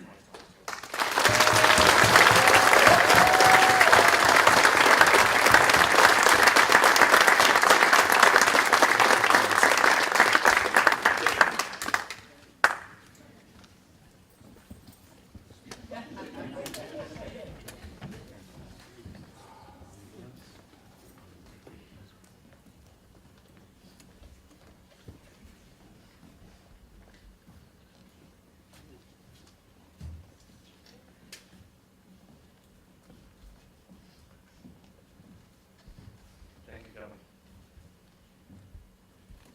I was reluctant to accept this honor given the numerous teammates and classmates who had better high school and college careers than I did. I guess I've been coaching here a few years and have accomplished a few things, but I'm not done yet. I attended Lake Region in the early 80s when almost every sports team was successful. I was surrounded with talented and dedicated teammates. I just tried to fit in and contribute. Fifth man on the cross-country team, hurdler, relay guy for the track team. I learned to do the best that you can at whatever you're doing.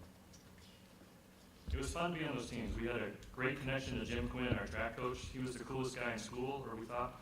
I see a similar connection that Laura Polito has with the cross-country team. It's great to see that stuff. Memories from high school, there was a square cinder track at Cape that was kind of weird to run on. We had no track here my freshman and sophomore years. I recall running 10 miles for the first time as a fundraiser for that track. Not the track that's out there now. It was an undersized track that we got. That I swear was uphill on the backside and downhill on the final straight. I remember running indoor meets in pretty much a cellar in Bowdoin. There's a lot of other memories, of course. I don't have just memories. I get to reminisce. I can often go out and run Beaumont, which is way different than it used to be when it was our cross-country course. I can run Ledges, Otter Pond, Willis Park, Burnham Road, Lowell's Course, and most of Puke Hill any day that I want. It's great to still be here as a Laker. I went to UMaine for engineering. I kept running with Mike Magellas as he wanted to make the indoor team there. He encouraged me to give it a try. I managed to run well enough in the open 800 that I made the team. UMaine, I don't think it was very strong back then, but I was able to help them as a middle distance runner. That was Coach Ed Sterner's last year out there. The guys on the team convinced me that I could also run cross country, so I increased my mileage that summer and gave it a shot. I loved running UMaine. I loved traveling to different meets. I had great teammates who were also really good people. Pat O'Malley, Kevin Way, Carl Smith, Jamie Caron, and others. I've heard from recent college athletes how it became more of a business than it was in high school for them. It wasn't fun for them. I never felt that way. We always had fun. We made sure it was fun. That's the advice I would have for the athletes, and probably everybody. Surround yourself with good people and make sure you're having fun. Make sure you're happy. And if you're a runner, read Once a Runner. That's a pretty good book. Fortunately, I did not get an engineering job right out of college. Quinn Mann helped me get a job coaching middle school at Grand Gloucester. I also helped out the high school teams. I started taking teaching courses at St. Joe's to become a math teacher, and that's where I met Rose, love of my life. Rose has supported me in my running and coaching ever since. Thank you, Rose. Thank you, Mom and Dad. They didn't get to too many college meets, but my grandparents, Herb and Gladys, did. The team would look forward to them. They had different times. They had cataract surgery, and they would call the kids on the team would call it Terminator 1 and Terminator 2.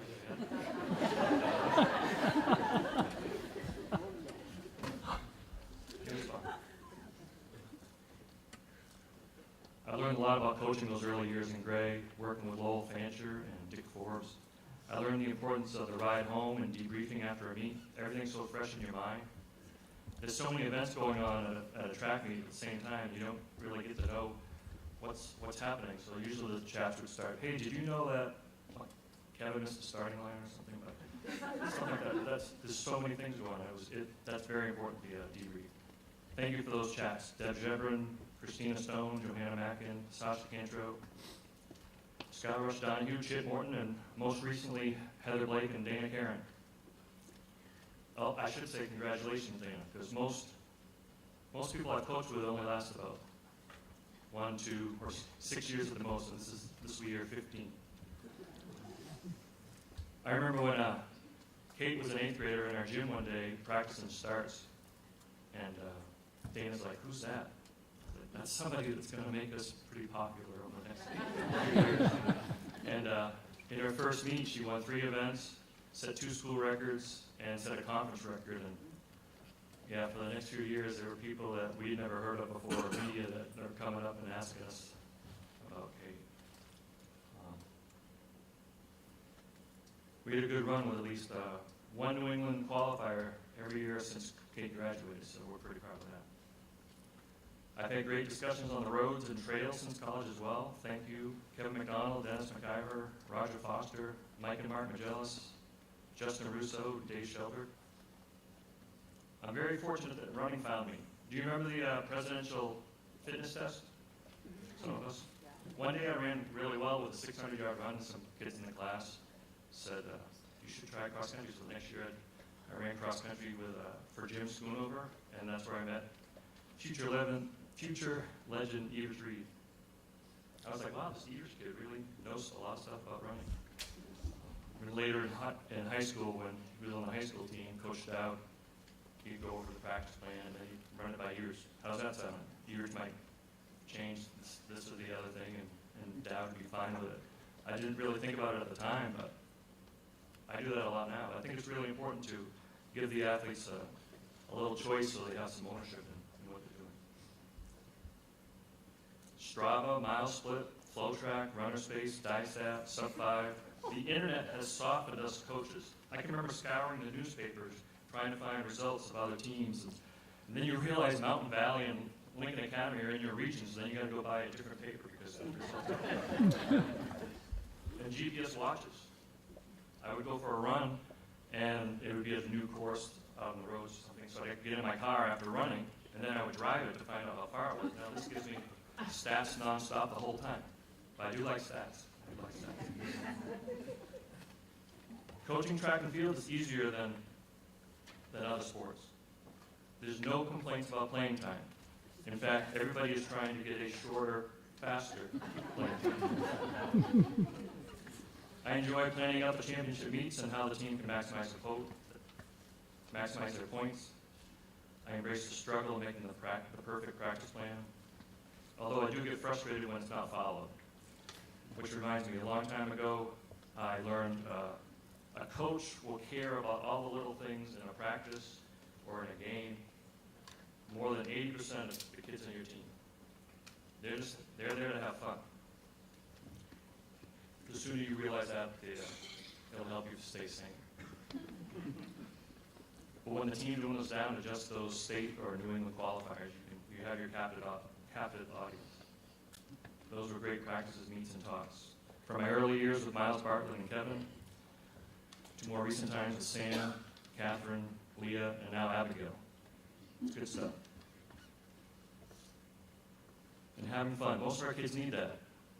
I'm coaching middle school cross country now. So last week there was a practice, and 15 minutes left. I don't have, practice is done kind of, but I have 15 minutes to kill. I don't know what to do. A couple kids grab each other's arm, they swing each other around, one kid falls down. And then 3 kids are doing it, and then 4 kids are doing it. And then kid who wasn't doing anything, all practice, jumps in. The whole team is doing it, and I'm just smiling because they're having fun. This is the perfect way to end practice. People love having fun. I learned a lot. You learn a lot more by listening than by talking. I wish I had listened to my elders more, or at least sought their advice. Thank you to the ADs I've worked with, Ray Mailman, Jake LaFerrier, Bob Bushy, Jack McCleary, Todd Sampson, and Paul Troop. Who's a pretty good track and field announcer, probably the best AD that I've trained to be an announcer. Jake convinced me to coach here in the mid-'90s after my Great Velocity years. Those were fun years. I was young, and every week there was something new for me to learn. Dan Doors was arriving around that time when I left to go to teach at St. Thomas. I really didn't know who he was. The next year, I saw Christina Moran, who I coached with the previous year. I asked her how it was going. She said, fine. Dan talks a lot.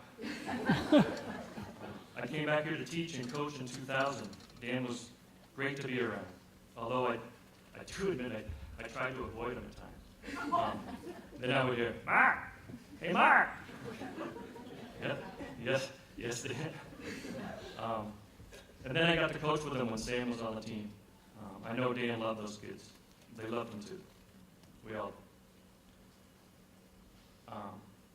My last message is this. If you think you're done, if you think you can't contribute anymore, if you think you're too old and you can't relate to kids, Dan Doris moved here and joined the Laker community when he was almost 60 years old.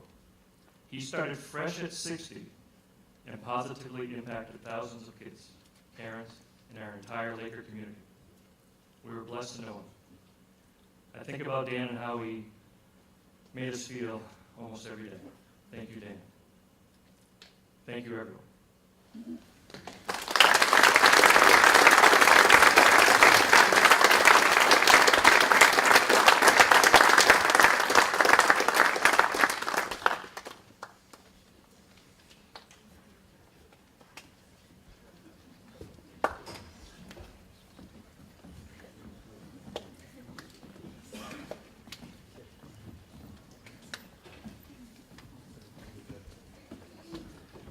Thank you, Kevin and Mark.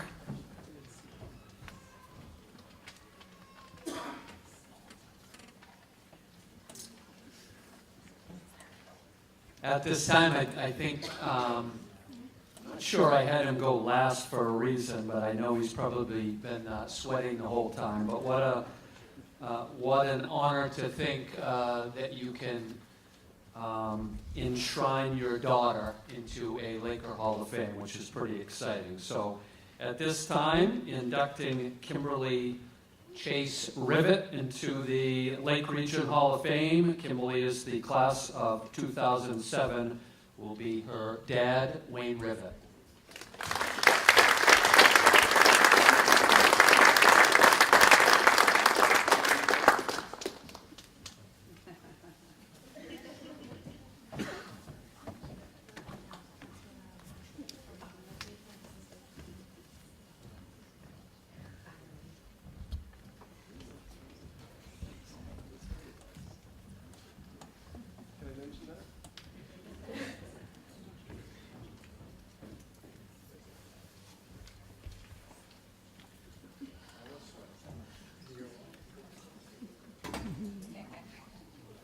He was right, I was sweating all the time there.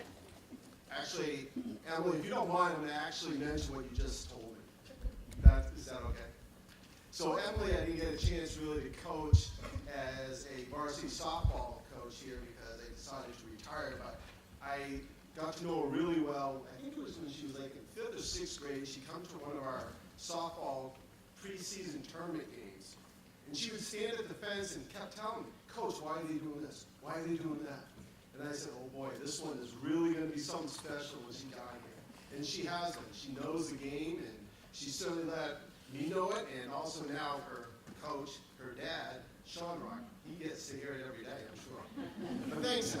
So she did tell me on the way back here, she said, don't suck.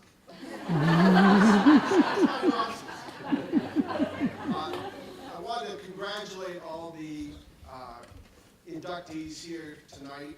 I've had the privilege of watching most of them. A couple I didn't because I didn't get here until 1984, so I got to miss Coach Snow and Jeff Weeks. But I can tell you that the athletes that I've seen over the years, incredible here at Lake Region.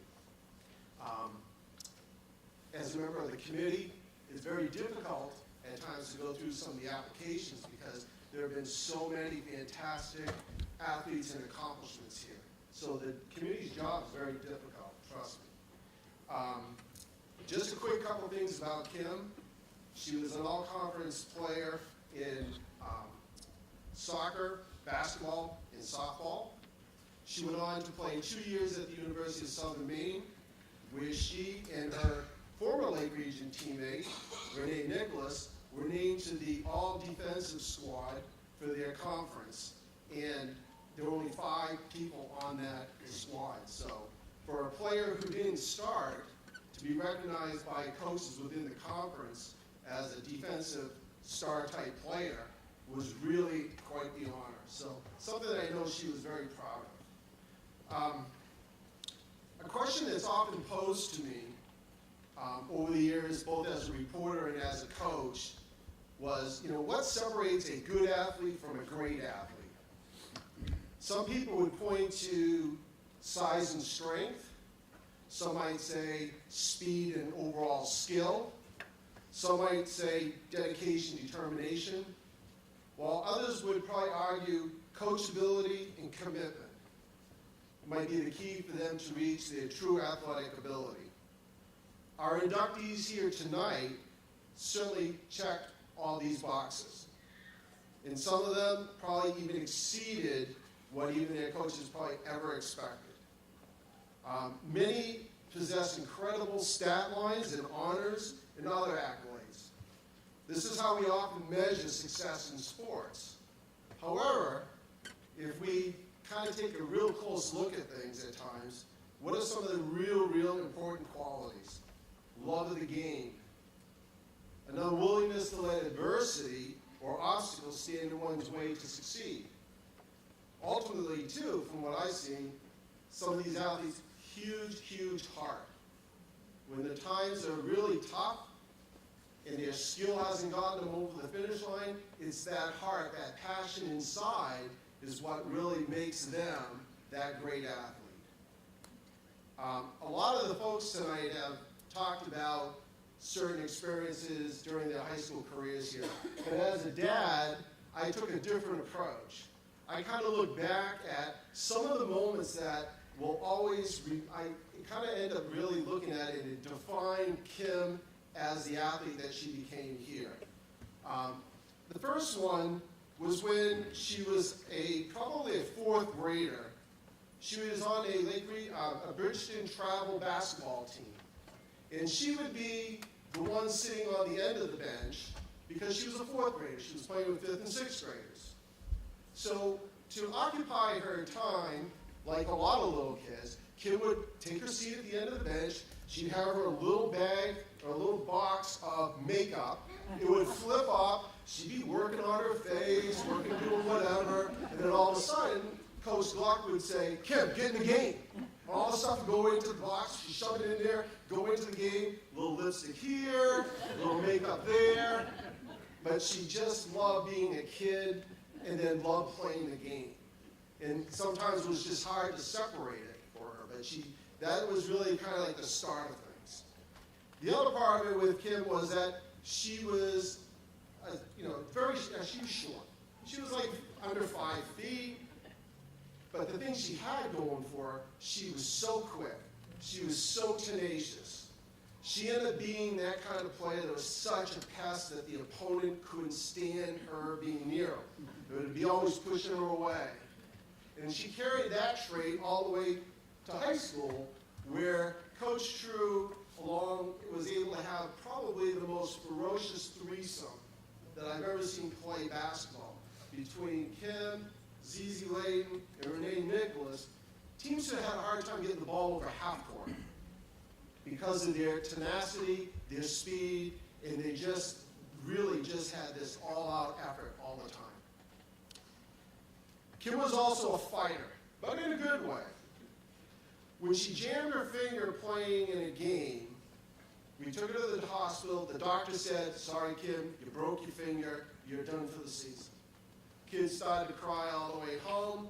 I want to play. Of course, she looks at her mother, and her mother, being her RN, said, Kim, don't worry about it. You can play.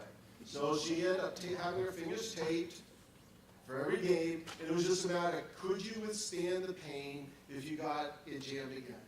She took that chance. The very next game, she knocked down 3 3-pointers in a travel league game, and she played for the rest of the season. There were times it hurt, but her love of the game enabled her to get past that. Let's see. Okay. She not only played with an edge, but she played the game because she believed in herself. At a state softball tournament in Waterville, I think it was probably like when she was either like in middle school, I think it was middle school or late elementary school. She was playing center field because in all-star games, all the kids, pretty good players, so they scatter everybody to whatever position they want to have filled. Well, she was playing center, ball was hit into the gap, late in the game, all of a sudden she makes this diving catch. And everybody in the crowd that we're sitting next to said, did you see what that kid just did? It was amazing, but we weren't surprised because this is how this kid played every time she stepped on the field. It was all out. The key for that, though, was that, and I've taught over the years when I've was coaching softball here at Lake Region, a lot of the girls would say, teach us how to dive. Teach us how to make a play like that. And it's not something I don't think you can necessarily teach. I think players have it in them, whether they're going to go for that play or not. And part of it is because they have a trust in their ability, but they also have a trust in their teammates. She knew that if she didn't make the catch, her teammate would be there to back her up. And that's where sometimes kids are afraid to make a play, or they're afraid to fail because they're not maybe trusting enough in their teammate to be there for them. But she made that play, and that's how she would always approach her play over the years. She had the opportunity to play with an outstanding group of young women here that went through the ranks at Lake Region. One of them is our inductee from a couple years ago, Zizi Layton. Tonight you have Kayla Nowell. That group really bonded as a group. It wasn't about who was going to get the accolades, who was going to get all the press clippings. They played as a group, and I think that's what really made them successful. That attitude, which I won't forget, was when it came through. Is when Lake Region was losing to Freiburg Academy 3-1 in softball. It was Kim's and Kayla's senior year, and they come into the dugout, because I was like an assistant coach at that time, and they got together as a group, and they said, listen, we have not lost to a Freiburg girls team in any of the sports this year. Not one of them. They beat them in every sport that season. And they said they're not going to do it today. And they got together as a group, and they went out and beat Freiburg 4-3 against a pitcher who I had the actual, good fortune to actually coach her and see her play over the years, Hannah Hill. She won the Maine Gatorade Player of the Year 3 straight years. And that team, because they believed in themselves and they believed in each other, came back and won that game. So again, Kim and her teammates, it wasn't about them. It's always about what we can do as a group, and they had great success that way. Finally, one of the things that a lot of times people underestimate someone who is shorter, that they can be taken advantage of. Well, Kim, there was a game in soccer against York. It was a playoff game. And Kim was a winger, and she's going down the field, and all of a sudden she starts jostling with this kid from York. Well, the kid from York, she's like, if you go to a fight, you don't pick out the tallest, biggest kid, right? You find someone your side. No, Kim takes on a gal named Meredith Reed, who's 6'2", playing defense.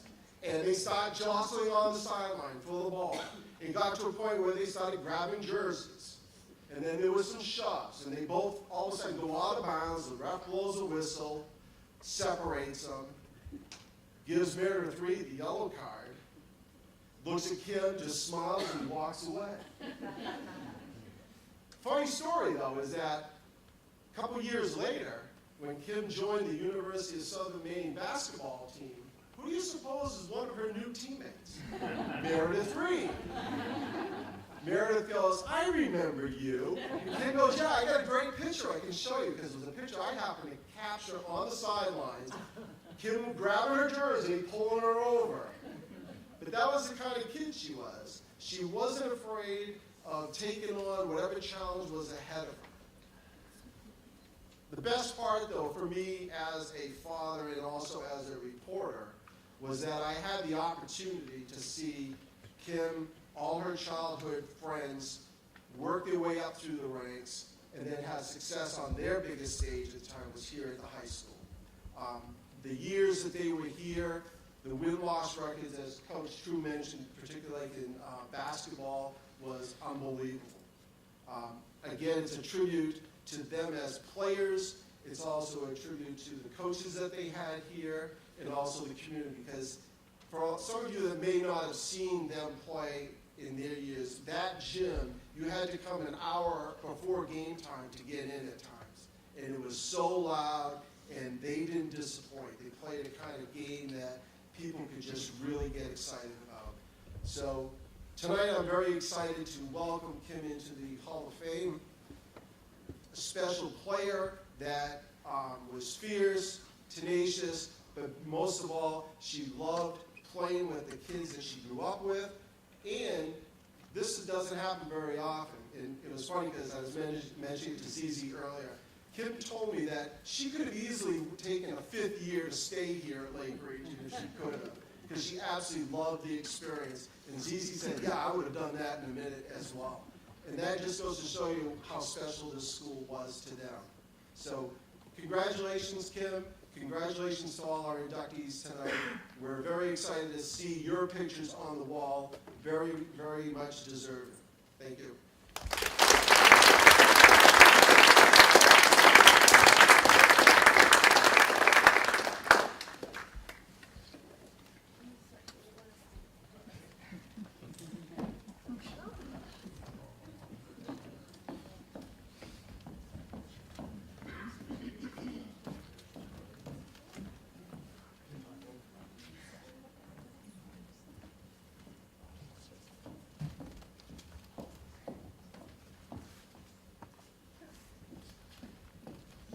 Thanks, Dad.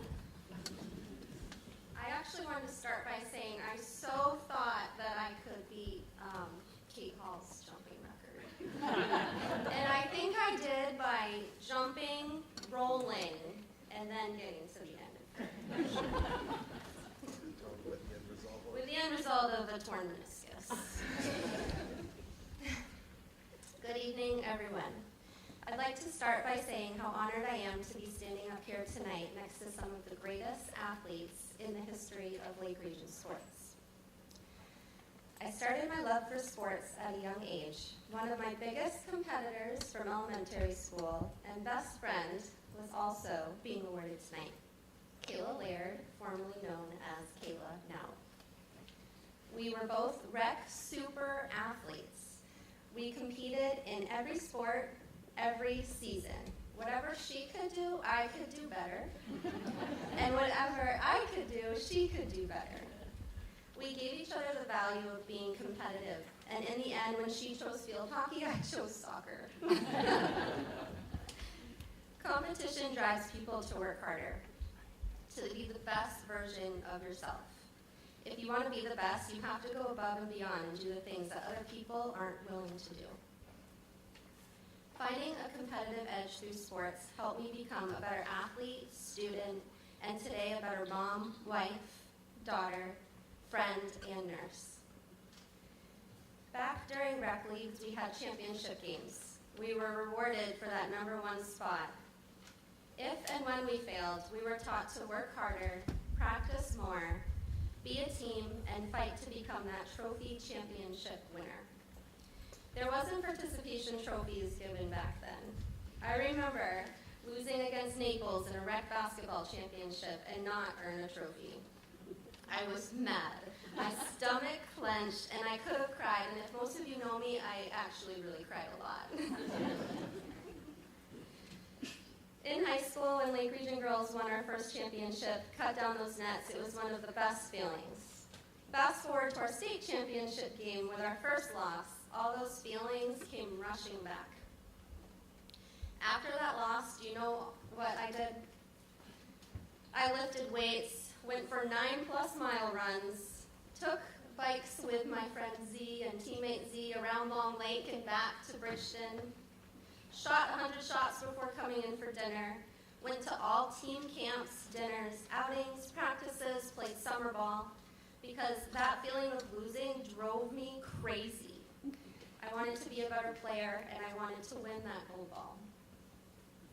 Learning how to respond to failure was an imperative life lesson, learned through playing sports at Lake Region.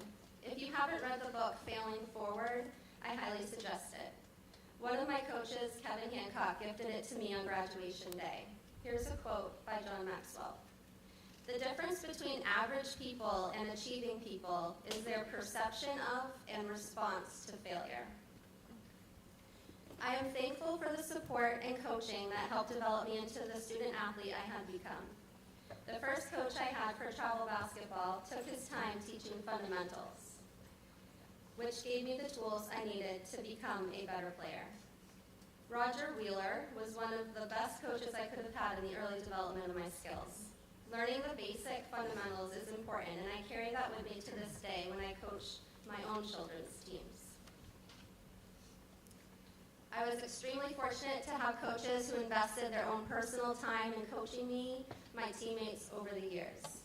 These coaches all were dedicated, passionate, inspiring, and a true reflection of how to be a respected leader.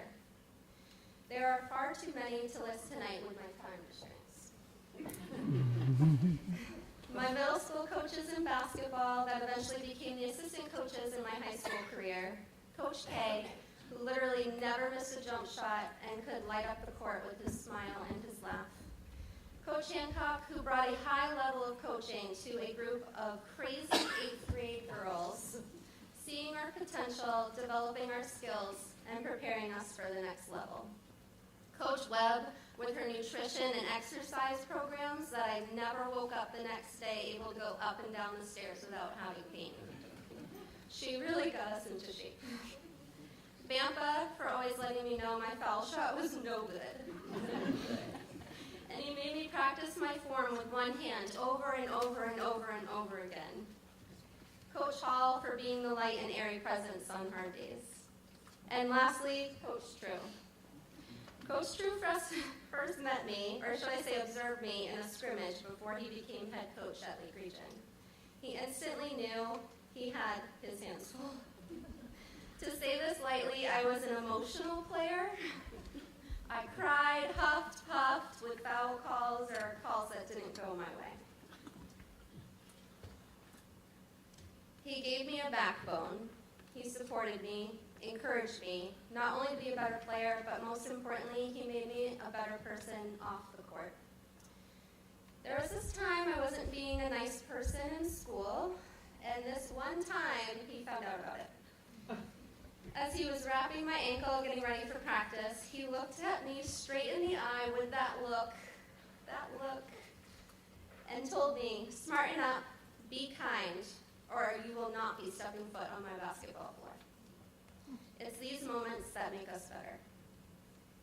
I am forever grateful for all the time, influence, structure, and support these coaches gave to me over the years. Lastly, I wanted to share how a support system made me the athlete I was and the person I am today. I was extremely fortunate to have, like I said previously, the support of coaching, but I also had the support of my teammates, who helped me get through some of the hardest times in my life. To this day, I continue to have their friendship and their support. My dad was diagnosed with non-Hodgkin's lymphoma my junior year of high school.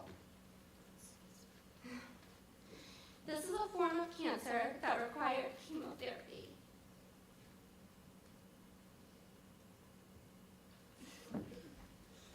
I was in a very dark space at this time. I felt helpless, angry, afraid.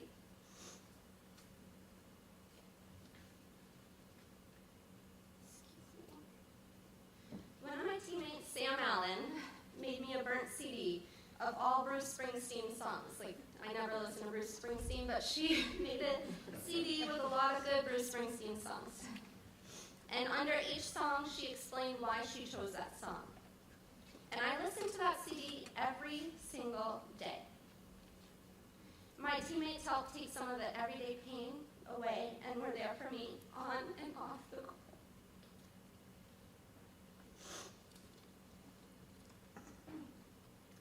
My dad coached me from the moment I could step onto a field or court. He didn't miss any games. Even when he wasn't feeling good, his hair had all fallen out. He lost his voice. He was always there, front and center.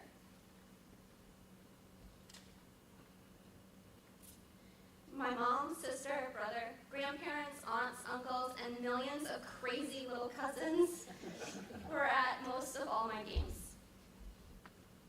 They believed in me, and that in itself made me work harder and want to be the person they believed me to be. Our community as a whole through the last 3 years of my high school basketball career was amazing. They made us feel like celebrities. My cousins with their homemade number 3 frog t-shirts, rec players, and coaches' children with our numbers painted on their faces, autographs, the sweet elderly woman who came and watched every home game, the escorts from police and local fire departments, community members and family members holding signs on the causeway for our departure to championship games will be memories I'll hold on to for the rest of my life. The support was truly inspiring. This sense of community taught me how to be a good role model, how to lift others up, how to make others better, and importantly, how to give back. Lake Region Sports and Academics has more than shaped me into the person I am today, and I have learned many valuable lessons that I carry into adulthood of being a mom, wife, daughter, friend, nurse, and coach. Lessons learned through competition, failing and achieving, and through continued support. Thank you.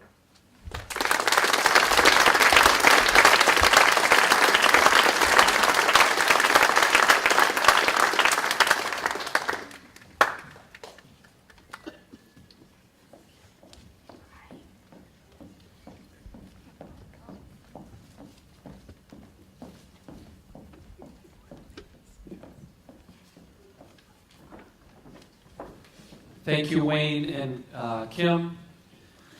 So before I get to my closing remarks, I would love for our inductees, our honorees here tonight, the class of 2022, if you could all please stand one more time to be recognized by everybody that's here tonight.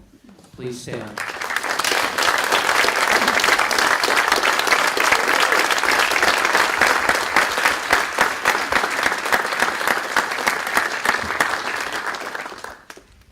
I also want to recognize our current coaches that are here this evening. I am extremely passionate about this event, and I'm also extremely passionate about getting all the tremendous stories that happen at the school out there, because I don't think that we do a good enough job in spreading the good news. And I'm hoping, and I really thank our student athletes that took a Saturday evening off to be here, that some of these stories caught their attention. And that if one or two of them have been inspired here tonight, then we've done our job. So I thank all of our student athletes for being here. I thank all of our coaches for being here. And I'm so proud to play a small part. And for all of our inductees tonight, it's an amazing class, and you've inspired more people than you could possibly imagine. And I am blessed to know all of you. So thank you all very much. What a special evening. Congratulations. And I want to thank each and every one of you for coming to this year's induction ceremony. And I wish you all a very safe travel home. Good night, everybody. Thank you.